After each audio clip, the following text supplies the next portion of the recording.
Bonjour tout le monde. Donc, bienvenue à notre deuxième webinaire. Durant notre premier webinaire qui a été présenté en mai dernier, donc nous avons discuté de certains principes de l'analyse appliquée du comportement.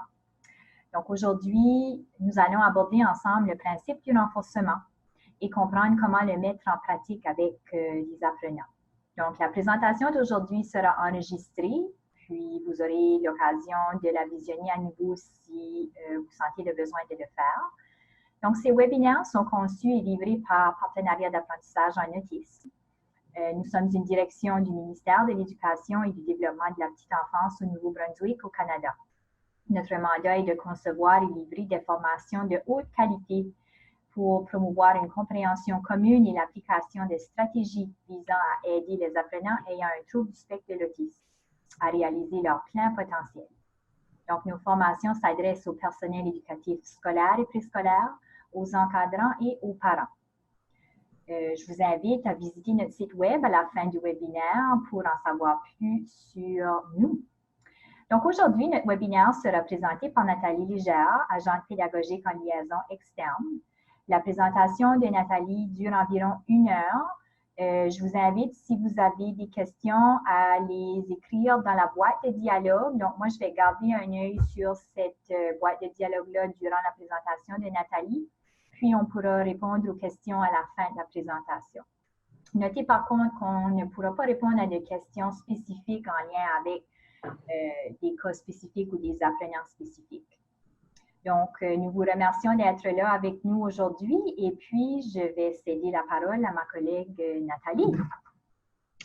Bonjour tout le monde. Aujourd'hui, on va vous parler du renforcement et de son lien avec l'enseignement et avec l'apprentissage. Alors, regardons de plus près ce qui sera exploré dans ce webinaire. Il y a 3 grands objectifs visés. Le premier, c'est de définir ce qu'est le renforcement et d'expliquer comment il est lié à la science de l'analyse appliquée du comportement. Dans un deuxième temps, nous expliquerons la différence entre un renforcement qui se produit spontanément et un renforcement qui est planifié. Car cette distinction est importante pour l'apprentissage et aussi pour la généralisation des acquis. Et finalement, nous examinerons les éléments clés liés à la mise en œuvre efficace du renforcement, dans le but de faciliter l'enseignement de nouveaux comportements, de nouvelles compétences. Des conseils pratiques et des techniques simples vous seront aussi communiqués durant ce webinaire pour vous aider avec la mise en œuvre efficace du renforcement. Donc, sans plus tarder, commençons. Mais avant de rentrer dans le contenu spécifique en rapport avec le renforcement, nous voulons partager 2 diapositives tirées de notre dernier webinaire qui a été présenté en mai dernier, qui portait sur la science de l'analyse appliquée du comportement, ou AAC. Cette première diapositive nous fait voir que l'AAC comprend plusieurs stratégies d'intervention et chacune est appuyée par la recherche. Vous verrez que parmi ces interventions, on retrouve le renforcement positif. Donc, le renforcement fait partie de la science de l'AAC. C'est une stratégie, en fait, la plus utilisée par cette science. S'il y en a parmi vous qui aimeraient apprendre davantage sur la science de l'AAC et que vous n'avez pas eu l'occasion d'écouter notre webinaire sur le sujet, nous vous invitons à consulter notre webinaire qui est disponible sur notre page web. J'aimerais aussi préciser que nous utilisons l'acronyme AAC pour désigner la science de l'analyse appliquée du comportement, mais que le terme ABA est aussi beaucoup utilisé dans le milieu. ABA, c'est l'acronyme qu'on utilise en anglais pour désigner cette même science.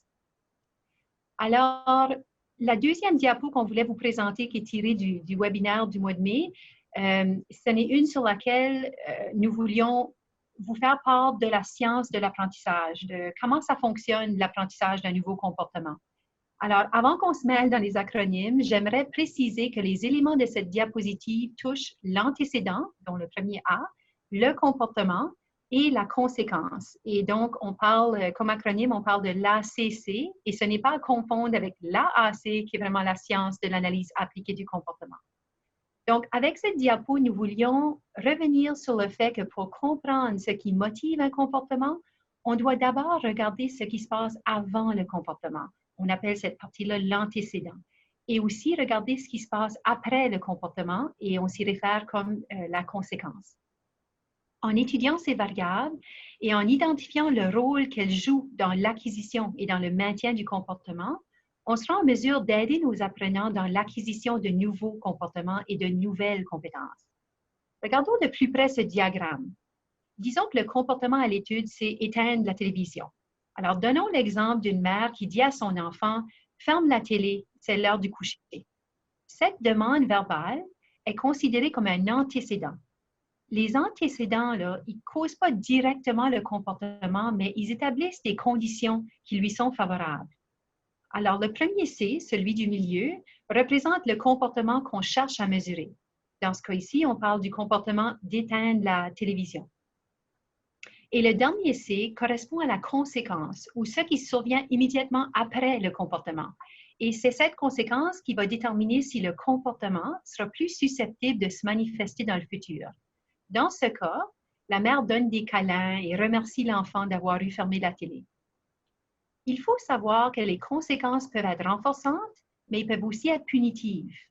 Celles qui sont renforçantes entraînent le maintien ou l'accroissement de la fréquence du comportement et les conséquences punitives vont diminuer ou éliminer le comportement.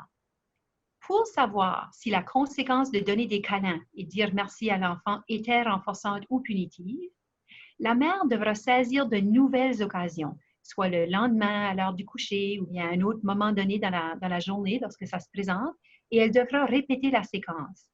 Si le comportement se maintient, cela indique que la conséquence de donner des câlins et de dire merci était renforçante pour l'enfant. Donc, comprendre l'AAC du comportement nous aide à comprendre pourquoi un comportement se produit et se maintient. C'est un peu comme jouer au détective. Le comportement nous informe de quelque chose et c'est à nous de découvrir sa fonction et sa raison d'être. Alors, le renforcement survient après le comportement. Il fait donc partie de la conséquence. Explorons maintenant le concept du renforcement et celui du renforçateur. Le renforcement, c'est le principe par lequel l'ajout ou le retrait d'un objet ou d'un événement immédiatement après un comportement va augmenter la probabilité que le comportement puisse se produire à nouveau. Donc, lorsque le comportement est suivi d'une conséquence que l'enfant juge agréable, ce comportement est plus susceptible de se répéter. Le renforcement exprime l'idée que les gens veulent obtenir un résultat satisfaisant.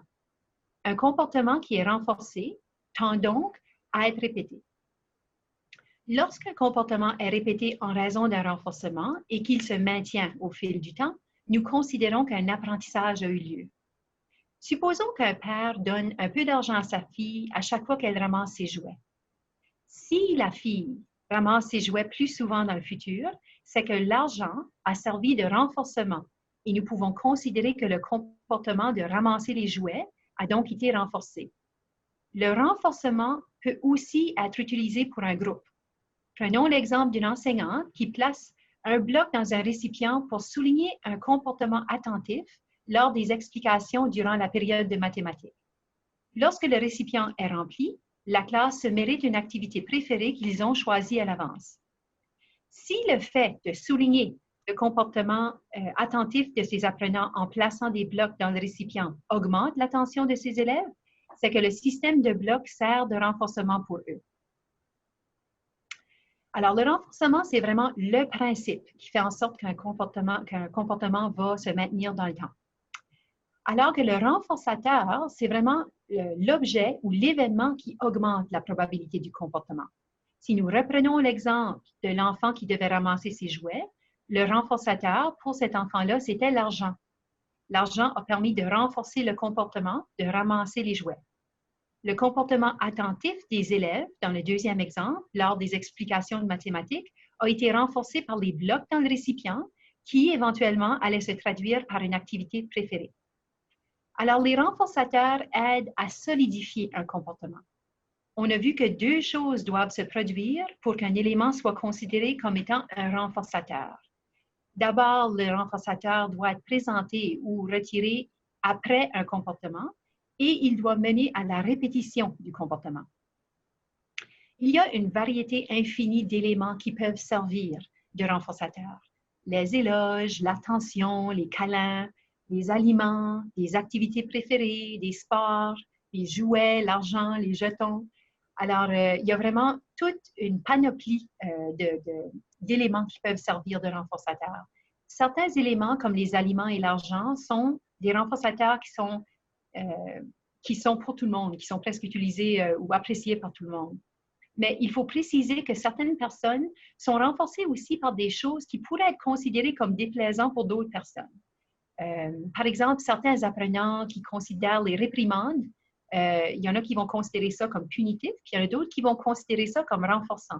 Ça dépend ce que l'enfant cherchait ou comment il vivait cette réprimande-là. Donc, disons que une enseignante donne une réprimande à un enfant suite à un comportement inapproprié en classe et que l'enfant apprécie le fait que l'enseignante est venue le voir puis lui a parlé, lui a donné son attention, peut-être que pour lui, ça ne va pas être vécu comme une punition. Et donc, il faut vraiment regarder l'impact de l'élément qu'on utilise sur le comportement comme tel. Si le comportement est problématique, il se maintient. Donc, ce qu'on a utilisé, dans ce cas ici, la réprimande, a été renforçant pour lui.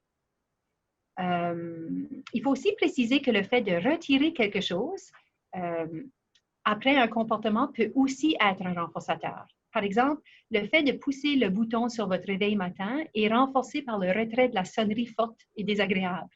Le fait d'ouvrir un parapluie pour se mettre au sec ou aussi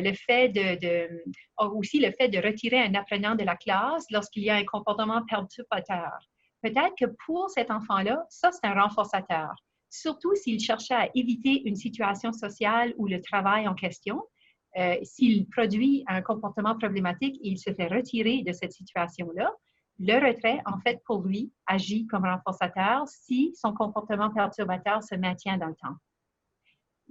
Donc, il est temps pour une petite question pour vérifier votre compréhension jusqu'à date. Alors, dans votre tête, s'il vous plaît, n'écrivez pas la réponse dans la boîte de messagerie. Là. Dans votre tête, vous allez regarder les deux exemples suivants et vous allez nous dire vous allez penser à lequel illustre le mieux le renforcement. Donc, le premier exemple, la mère de Timmy donne un biscuit à son fils une fois qu'il a mangé des petits pois et Timmy mange ses petits pois plus souvent. Exemple B, la mère donne une tranche de pain à son fils une fois qu'il a mangé ses petits pois, puis Timmy mange ses petits pois moins souvent par la suite. Lequel illustre l'exemple du renforcement? Alors, c'est la A. Dans l'exemple A, la mère de Timmy a renforcé son comportement de manger ses pois en lui donnant un biscuit, mais dans l'exemple B, le fait de lui donner une tranche de pain n'a pas renforcé le comportement. Donc, il faut vraiment regarder le comportement. Est-ce qu'il a augmenté? Et dans l'exemple A, le fait de lui donner un biscuit, le comportement de manger des pois a augmenté par la suite. Alors, si on regarde le deuxième exemple, parmi les deux exemples suivants, on va encore regarder ce qui illustre le mieux le renforcement. Donc, exemple A, le père de Nico donne un câlin à son fils à chaque fois que celui-ci lui sourit. Et Nico sourit de moins en moins souvent. Dans l'exemple B, le père de Nico donne un câlin à son fils à chaque fois que celui-ci sourit et Nico sourit de plus en plus. Alors ici, ce qu'on voulait illustrer, c'était que dans les deux scénarios, vous voyez bien que le père de Nico a donné le même élément, dont le renforcement, immédiatement après que son fils a souri. Toutefois, les câlins, dans ce cas ici, ont servi de renforçateur dans la A, mais pas dans la B. Ce qu'on voulait illustrer ici, c'est premièrement qu'il faut tenter à quelques reprises une présentation d'un même renfort avant de pouvoir dire qu'il est efficace à augmenter un comportement. Donc, un renfort peut être efficace la plupart du temps, mais il faut quand même vérifier son efficacité car il se peut qu'au moment où on veut l'utiliser, l'élément, l'item, l'objet n'est plus désiré par l'enfant. Si on prend par exemple les câlins, on peut aimer recevoir des câlins, mais parfois on n'a pas le goût d'en recevoir. Et c'est un petit peu comme un café. Pour ceux et celles qui consomment le café le matin, le premier café le matin peut être fortement désiré, mais si j'en consomme plusieurs au cours de la journée, le quatrième, cinquième est probablement plus aussi motivant ou a plus autant de valeur.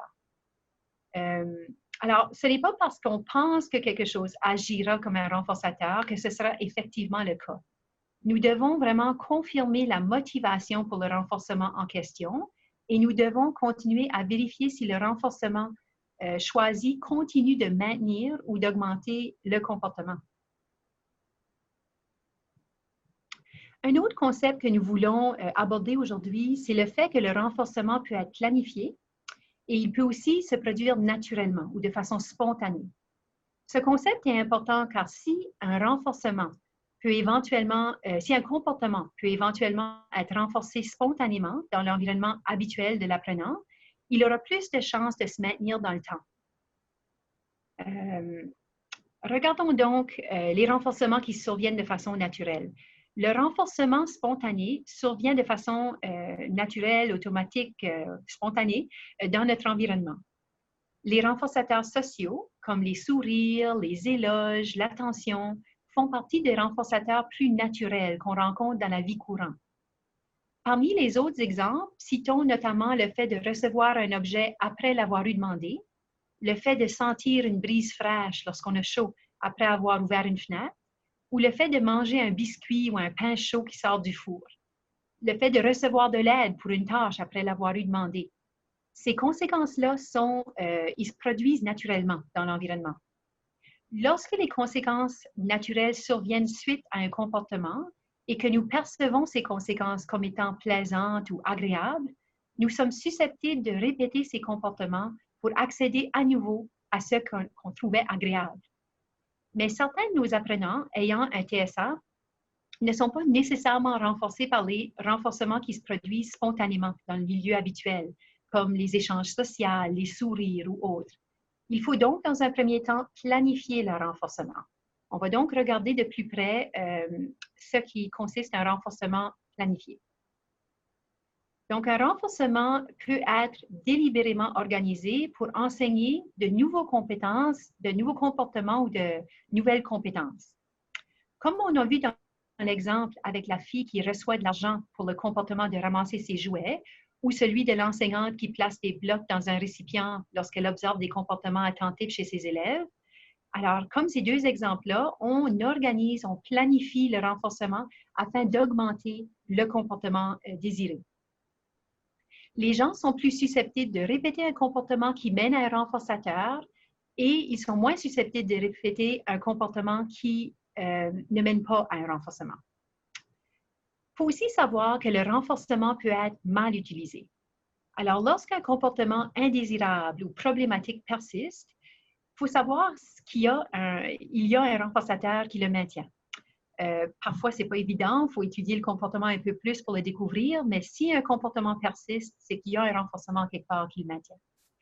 Alors, parfois, malgré nos meilleurs efforts, il nous arrive de renforcer un comportement indésirable sans le vouloir. Prenons par exemple l'élève dont on a parlé tantôt qui est retiré de la classe suite à un comportement inapproprié.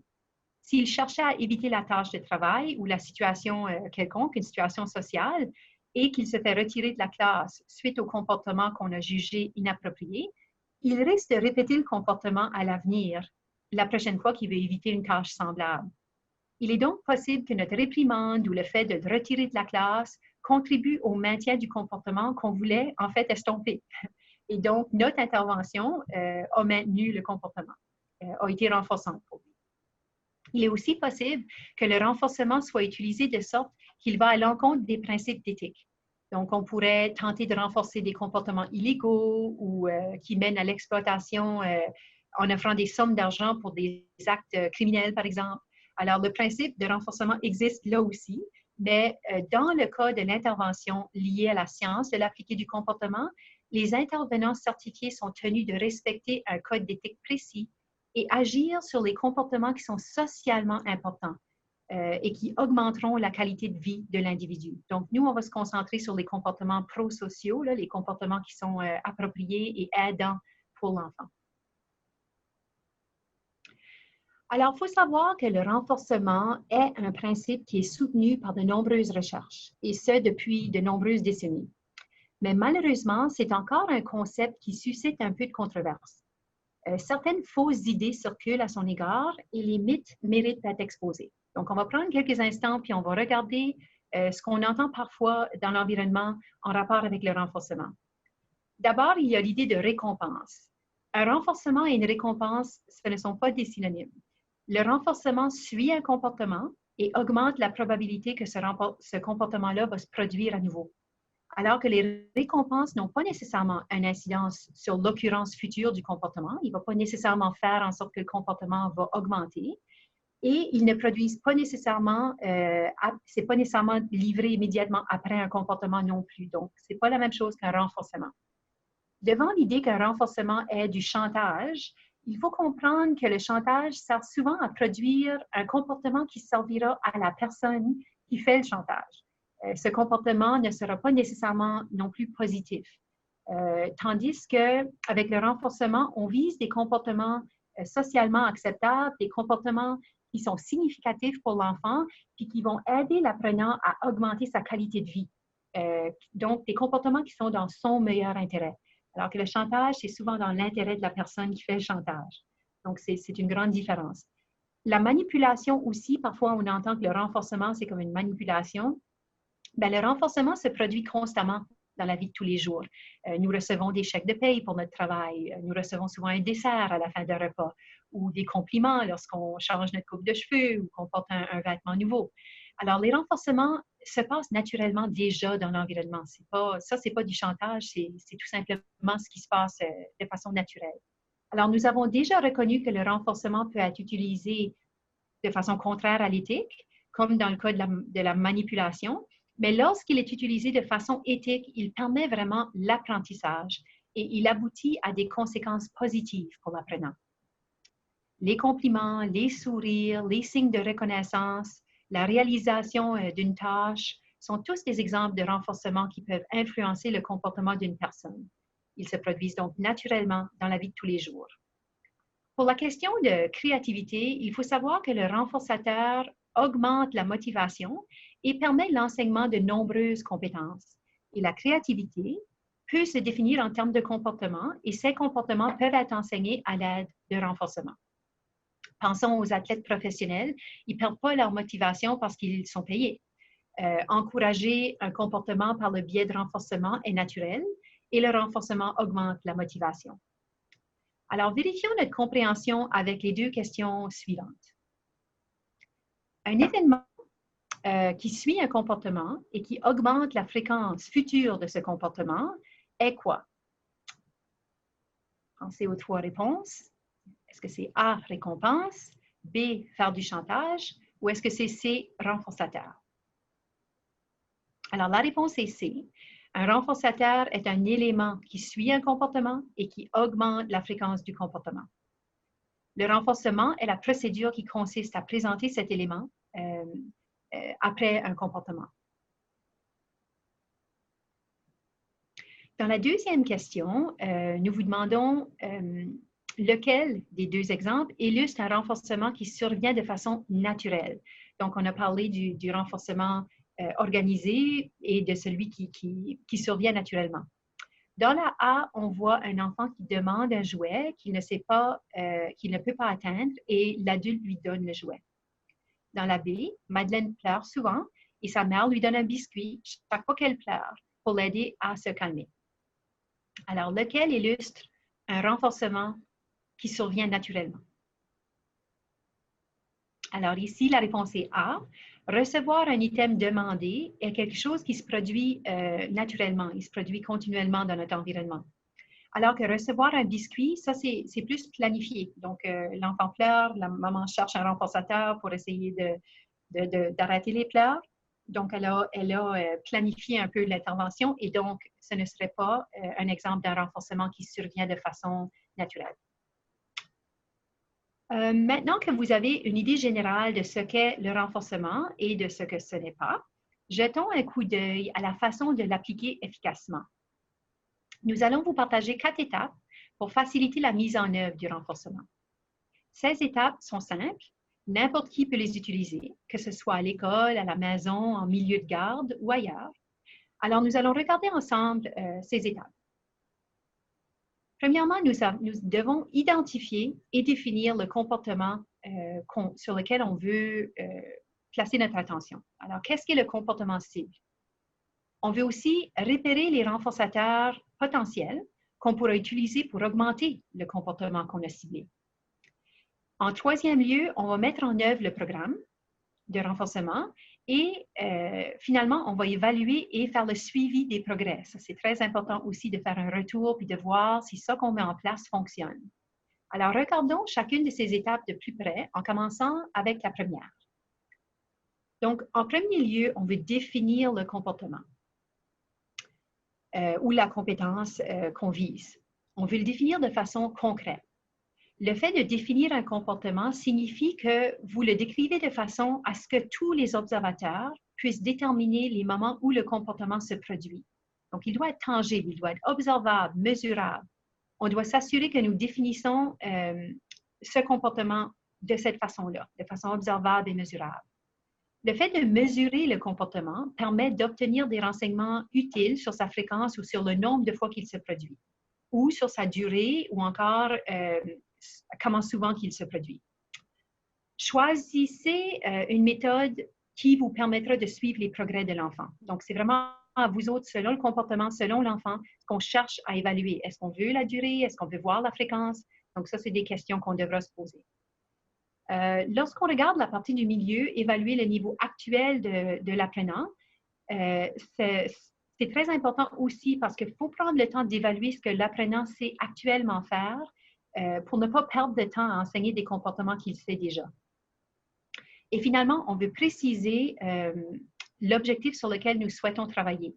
Par exemple, si on tente d'augmenter le nombre de fois que l'apprenant initie un commentaire lors d'une période de jeu libre de 10 minutes et qu'on observe que l'enfant initie actuellement 1 à 2 fois dans 10 minutes, on va peut-être se fixer un objectif d'initier un commentaire ou poser une question 5 fois sur une période de 4 à 5 fois sur une période de 10 minutes. Ensuite, on va mettre en œuvre le programme d'enseignement qui lui permettra d'atteindre cet objectif et on va décrire de façon observable et mesurable afin qu'on puisse identifier plus facilement. Alors, lorsqu'on parlait de comportement observable et mesurable, j'aimerais juste vous donner quelques exemples. Disons que je dis « Sean frappe ses pairs avec son poing fermé ». Ça, on peut se faire un visuel de ça. C'est observable, c'est mesurable. Si on dit au lieu « Sean est agressif », alors là, c'est difficile de savoir exactement à quoi ressemble cette agression. Donc, Sean est agressif, ce n'est pas un exemple d'une définition qui est observable et mesurable. Disons que Janie a des bonnes habiletés sociales. Ça non plus, ça ne s'observe pas vraiment. Si je dis au lieu, Janie sourit et regarde les gens dans les yeux lorsqu'elle leur parle. Alors ça, c'est observable, c'est mesurable. Regardons un dernier. Michel peut s'habiller de façon autonome. C'est un peu ambigu. Je ne suis pas certaine exactement qu'est-ce qu'il peut faire lorsqu'on dit s'habiller. C'est une linge d'hiver, c'est un vêtement qu'il porte dans le jour. Si on dit plutôt, Michel peut mettre son manteau d'hiver et monter sa fermeture éclair sans aide en moins de 3 minutes, alors ça décrit de façon observable et mesurable le niveau actuel de l'enfant. Regardons maintenant la deuxième étape, celui d'identifier des renforçateurs potentiels. Donc, il existe de nombreuses façons de repérer des renforçateurs potentiels. Certaines méthodes sont simples, ne demandent pas trop de préparation, et d'autres sont plus structurées et demandent une préparation plus élaborée.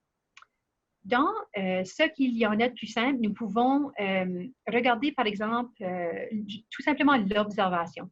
Donc, on peut créer des sessions ou des séances d'observation où on va simplement vérifier ou regarder, observer ce que l'enfant, ce qu'il va chercher, ce avec quoi il joue de façon plus naturelle et prendre des notes de ce dont il est attiré.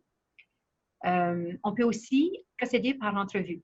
Donc, on peut poser des questions à des personnes qui connaissent bien l'enfant pour essayer de voir s'il y a des items avec lesquels il joue plus souvent ou des idées d'activités qui a déjà démontré qui l'intéressaient. Ça va nous donner des pistes sur des items, des objets ou des activités que l'enfant aime et qui pourront possiblement servir de renforçateurs.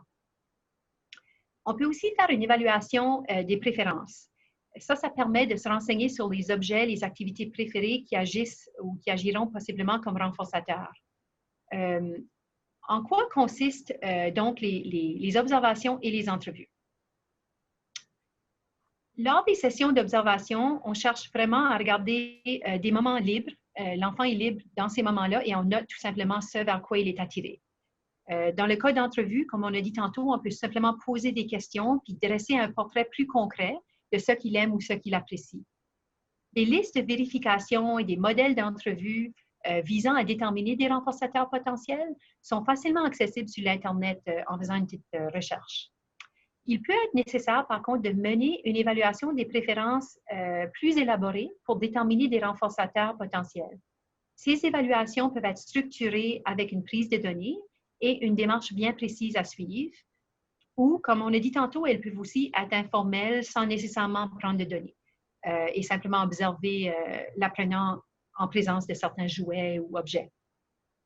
Dans la vidéo qui suit, nous allons regarder une maman qui fait un modelage d'une évaluation avec son fils pour tenter de voir ce qui l'intéresse.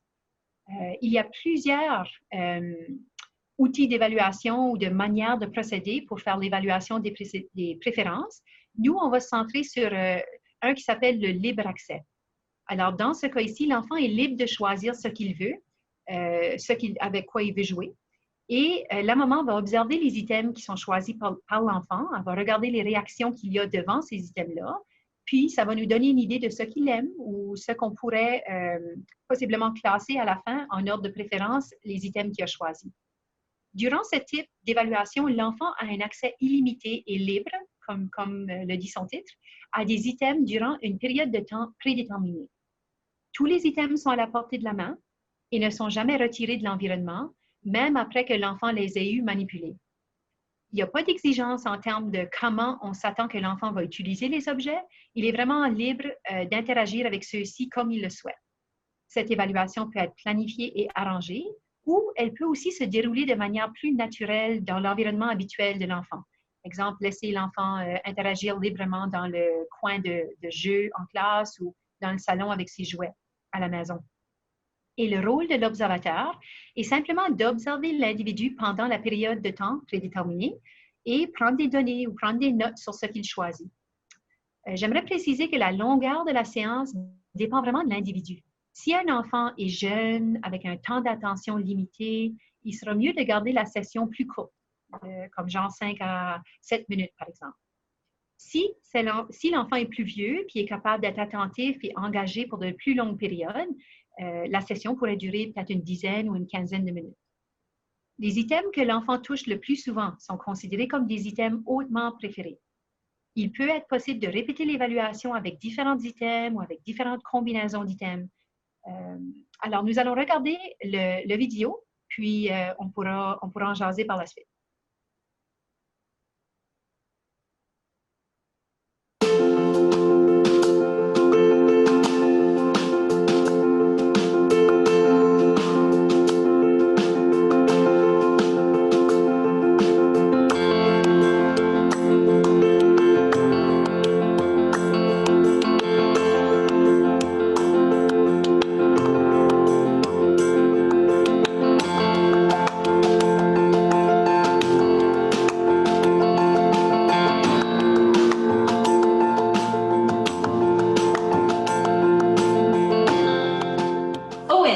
Aujourd'hui, je vais te donner du temps, puis tu vas pouvoir jouer avec ce qui est sur la table. Fait que j'ai toutes sortes de jeux, tu peux jouer avec ce que tu veux. Okay? Tu peux t'amuser avec n'importe quoi. Donc ici, j'ai de la pâte à modeler, j'ai un monsieur patate. À l'intérieur, il y a toutes sortes de patates, puis toutes sortes de choses que tu peux jouer avec aussi. J'ai des petits bonhommes qui font du camping, j'ai des labyrinthes à Disney, il y a des craies ici pour les labyrinthes. J'ai un jeu de poissons, tu vois, c'est aimanté, regarde, les poissons vont coller dessus, tu peux t'amuser à la pêche. J'ai des casse-têtes, c'est ça, on va faire des casse-têtes, des petites voitures. Ici, j'ai un livre de Lego avec des colons que tu trouves, le colon que tu peux placer à la bonne place. Puis, j'ai un dessin à colorier de hockey aussi, si ça tente de faire ça. Fait que je vais te donner un petit peu de temps, puis tu peux jouer avec ce que tu veux, puis jusqu'à ce que je dise, OK, c'est tout fini. Ça te va? OK. 100.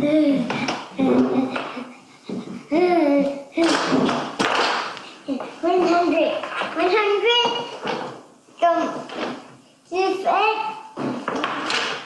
j'ai fait le jour quand j'ai bien fait encore parce que encore Un petit peu. J'ai pas encore fait vite. J'ai pas encore fait. J'ai pas encore trouvé les deux.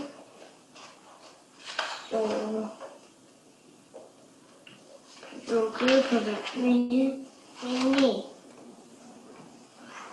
Maintenant, on va essayer de commencer le Play-Doh.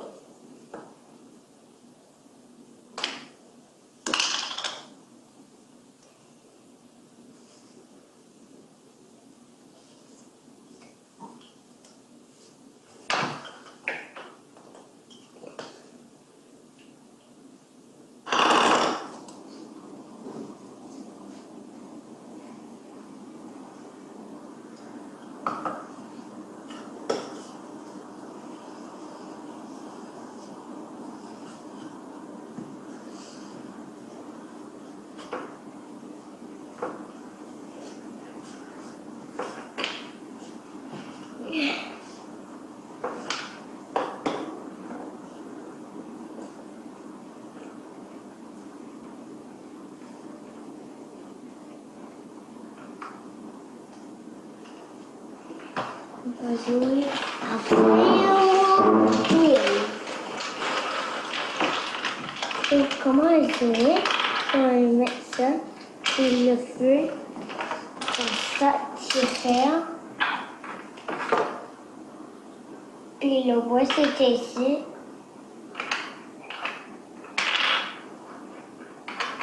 Et le bois, c'est un bon. Pour mettre tes ongles. Puis couper la bois.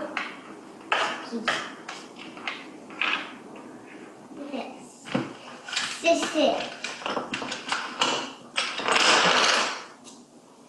Si t'as ça, t'as pas de point. Si t'as le rouge, t'as pas de point.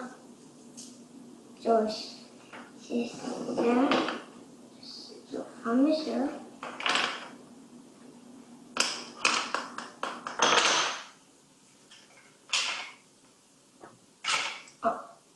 Toi.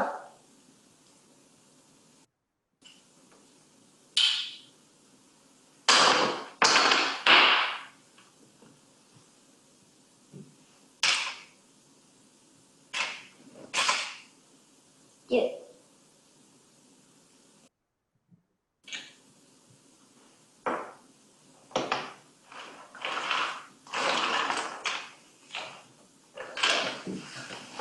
Cowboy.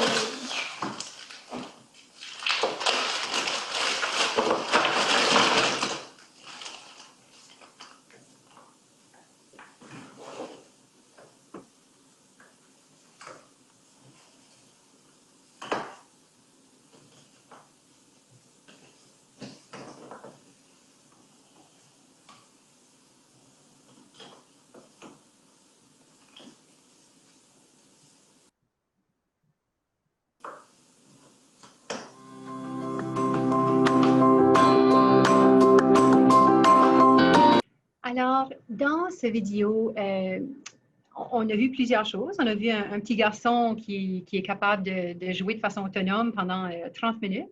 Il existe plusieurs types d'évaluation. Celle que nous vous montrons aujourd'hui, celle qu'on vient de voir, est facile à utiliser car elle n'implique pas de fiches de collecte de données complexes. La maman d'Owen prenait tout simplement des notes sur ce qu'il aimait, sur ses autocollants, la pâte à modeler, le jeu imaginaire. Et si Owen lui parle, elle peut aussi parler et s'engager avec lui, mais elle lui donne le temps de jouer de façon autonome pour voir ce vers quoi il est tenté d'aller. Mais la méthode libre accès pourrait ne pas vous donner l'information que vous cherchez si l'individu fait qu'interagir avec le même objet durant toute la session. Si jamais que ça se produit, nous suggérons probablement de tenter une autre séance et d'exclure ou d'enlever cet objet-là qui était très motivant pour lui, pour voir les autres choses qui vont l'intéresser. Déterminer les préférences de l'individu est vraiment la première étape afin d'identifier des renforçateurs. Mais un item préféré n'est pas nécessairement un renforçateur. Donc, regardons plus en détail ce que nous voulons dire par ça.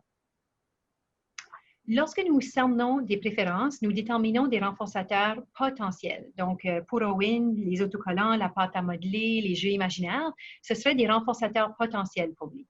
Les évaluations des préférences peuvent nous aider à établir l'hiérarchie des préférences et attribuer un rang aux renforçateurs potentiels. De pouvoir dire, écoute, Owen a joué avec les autocollants une dizaine de minutes alors qu'il a joué avec la pâte à modeler 3 minutes. Peut-être que les collants sont plus motivants pour lui que la pâte à modeler. Ce n'est pas nécessairement le cas, mais ça pourrait être le cas. Donc, on va tenter d'établir un ordre de préférence avec les items que l'enfant choisit.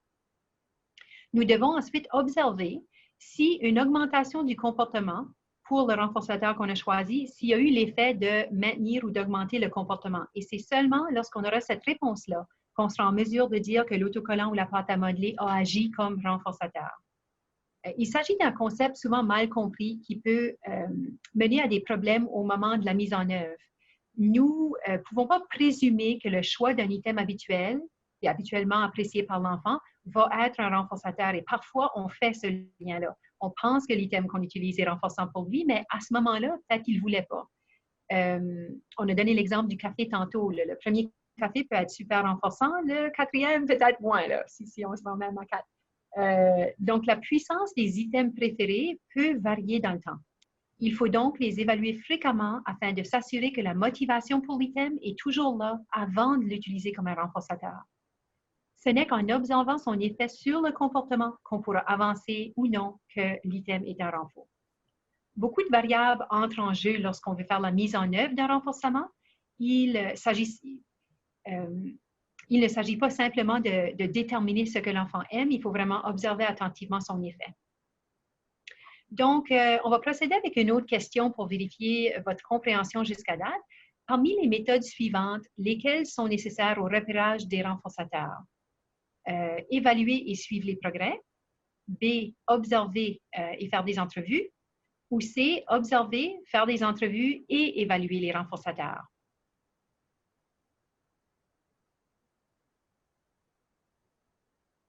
Alors, dans ce cas ici, c'est vraiment la C. Il faut observer, on peut faire des entrevues, mais il faut aussi évaluer l'impact du renforçateur sur le comportement. Il faut vraiment l'évaluer pour voir s'il a été efficace ou non.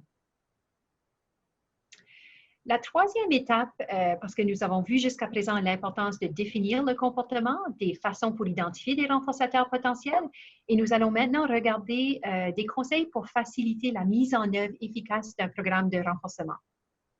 Nous parlons ici d'un programme de renforcement parce que si nous souhaitons vraiment constater une incidence sur le comportement d'un apprenant, nous devons dresser un plan précis. Donc, avant la mise en œuvre, assurez-vous de déterminer la façon dont vous surveillerez le plan afin de savoir si le plan fonctionne. Quels renseignements seront importants de noter pour assurer le suivi des progrès réalisés par l'apprenant. Donc, il existe 3 grandes étapes à la mise en œuvre d'un plan de renforcement. D'abord, c'est l'explication. Alors, dans la mesure du possible, on va expliquer à l'apprenant ce qu'il doit faire et ce qu'il recevra s'il fait la chose demandée. On doit adapter évidemment notre explication en fonction des compétences et du niveau de langage de l'apprenant. On doit aussi faire des démonstrations pour s'assurer qu'il comprend. On peut même utiliser des supports visuels ou donner des explications verbales. Et lorsqu'il est approprié de le faire, pour que l'apprenant comprenne bien, on va tout utiliser ces stratégies-là. Vous pouvez dire, par exemple, « Ah, je vois que tu aimes tourner la toupie. Je me demande si elle tournerait plus vite sur un miroir. » Terminons cette question, disons qu'on travaille sur un exemple de mathématiques. Nous allons ensuite regarder ensemble si elle tourne plus vite. Donc, le renforcement qu'on va choisir, c'est la toupie. Dès que vous observez le comportement cible, donc dans ce cas ici, dès qu'il a terminé sa question, on peut lui présenter le renforçateur. Donc, dès que la question est complétée, on va lui donner la toupie, puis on va le faire tourner sur le miroir. C'est important de pairer le renforçateur choisi, dans ce cas ici la toupie, avec des éloges ou quelque chose de plus social.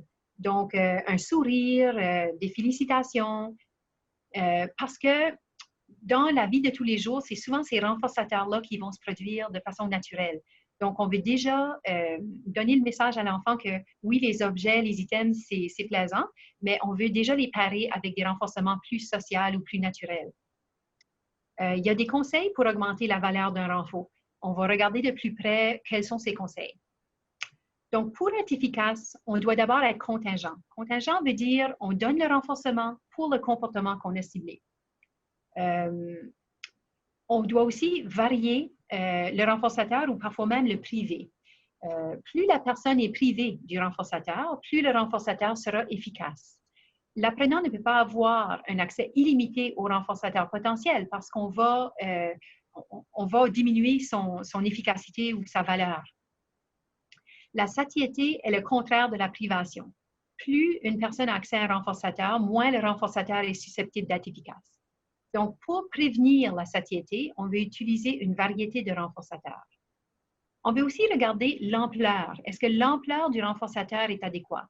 Donc, plus la qualité, la quantité d'un renforçateur vaut la peine, plus le renforçateur va être efficace. Donnons l'exemple de la pizza. Si on aime la pizza, je vais peut-être aider mon ami à déménager, puis en bout de ligne, on va manger ou déguster une bonne pizza qu'elle va nous offrir. Mais si je l'aiderais à déménager, à laver sa voiture, à promener son chien, à faire son ménage, ben à ce moment-là, la pizza n'est peut-être pas assez forte pour maintenir ma motivation à travers toutes ces activités-là. Donc, il doit y avoir un équilibre entre la quantité du renforçateur offert et la quantité d'effort qui est fourni par l'apprenant. Le dernier conseil qu'on vous offre, c'est d'être immédiat. Donc, plus la présentation du renforçateur est immédiate, plus le renfort sera efficace.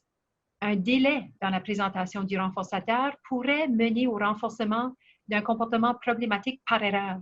Alors, disons que je prépare un verre de jus pour l'enfant, mais je dois d'abord ouvrir le jus, vider le jus, puis ensuite lui donner. Ça se peut qu'à la fin du comportement qui était exigé, il y a peut-être un autre comportement qui était inapproprié et il reçoit son jus. Donc, lorsqu'on est immédiat, on est contingent, puis on a plus de chances que le comportement se répète. Lorsque vous avez en place une procédure efficace en matière de renforcement et que vous observez une hausse du comportement cible, il est temps de transitionner tranquillement vers des renforçateurs qui surviennent plus naturellement. C'est pourquoi nous pairons toujours, on l'a dit dans une autre diapo, notre objet à un renforçateur social, comme des éloges ou des sourires.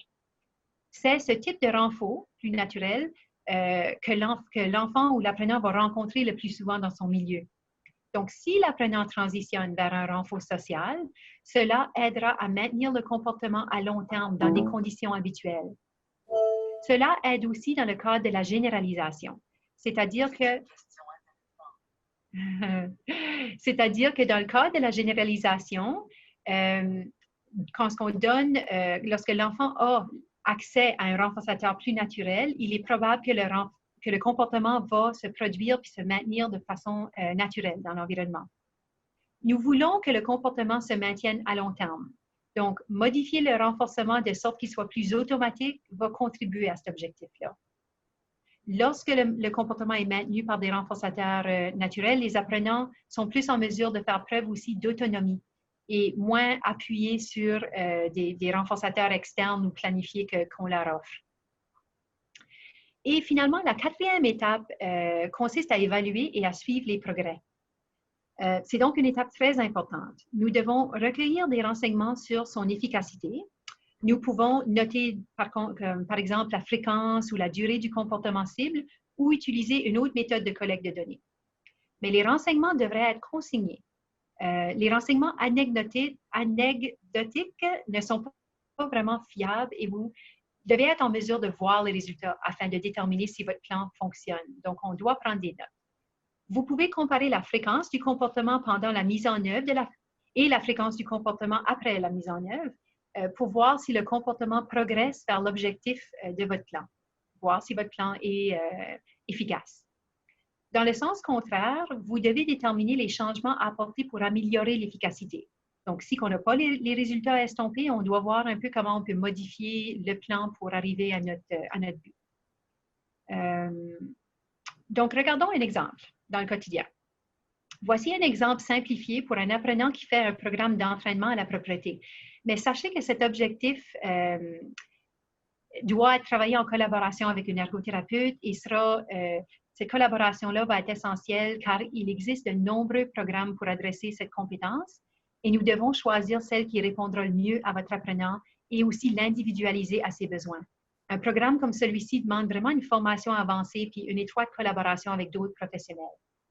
Alors, si on regarde l'exemple de la propreté, on voit qu'on peut fournir un renforcement à chaque fois que l'enfant va s'asseoir sur la toilette. Donc, ça, c'est un renforcement, dans ce cas-ci, planifié. Si l'enfant s'assoit de plus en plus sur la toilette, on va continuer à lui offrir ce renforcement-là, puis on va le pairer avec un renforcement social. « Oh, bravo, t'es bon! » Estomper le renforcement tangible, donc si on lui donnait, par exemple, un aliment préféré, on va augmenter graduellement le renforcement social et l'enfant va devoir s'asseoir sur la toilette avant de recevoir ces deux renforts-là. Être propre et sec, éventuellement, pourra devenir le renforçateur. Donc, il va remplacer les aliments ou le jouet ou l'objet qu'on lui présentait. Donc, on va tenter d'aller vers un renforcement naturel, mais parfois, on a besoin des renforçateurs plus tangibles avant d'y arriver. Il faut aussi se rappeler que les préférences n'agissent pas toujours comme des renforçateurs, on l'a dit plus tôt. L'apprenant doit vouloir le renforçateur à ce moment-là et être prêt à fournir les efforts pour l'obtenir. Cela doit mener à la modification du comportement. Donc, avant qu'on puisse avancer qu'un item est un renforçateur, on doit vraiment regarder son effet sur le comportement. Si ce dernier se maintient ou augmente suite à la présentation du renforçateur, on peut alors dire que l'item est un renfort à ce moment ici.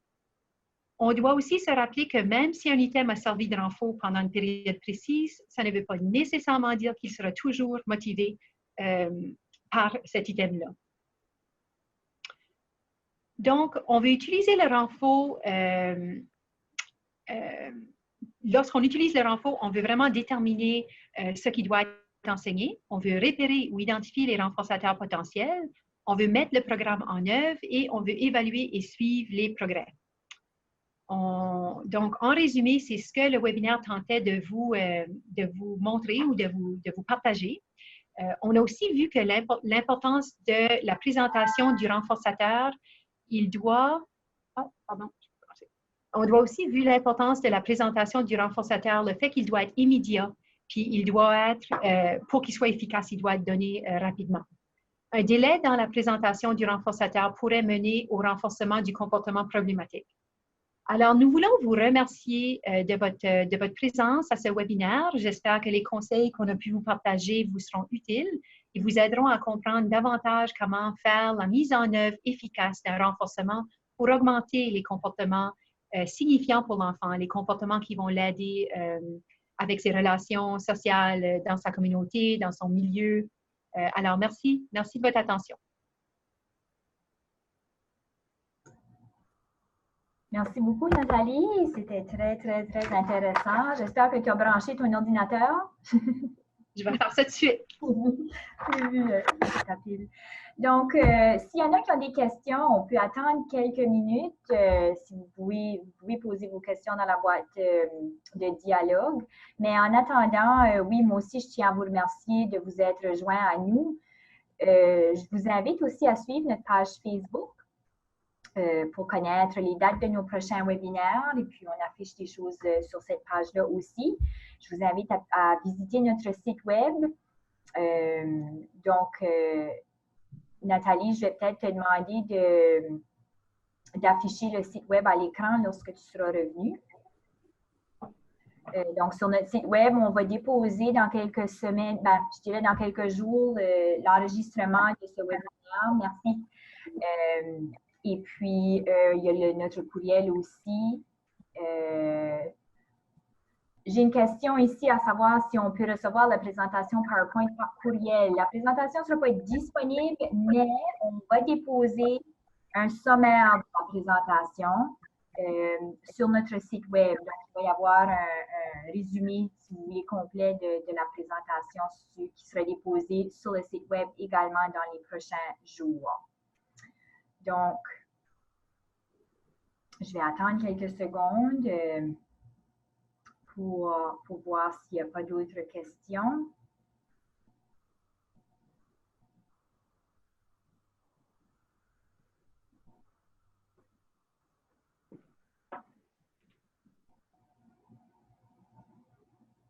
Donc, je pense que ça va. Donc, merci à tout le monde et puis je vous souhaite une belle fin de journée. Espérons qu'on se reverra pour notre prochain webinaire.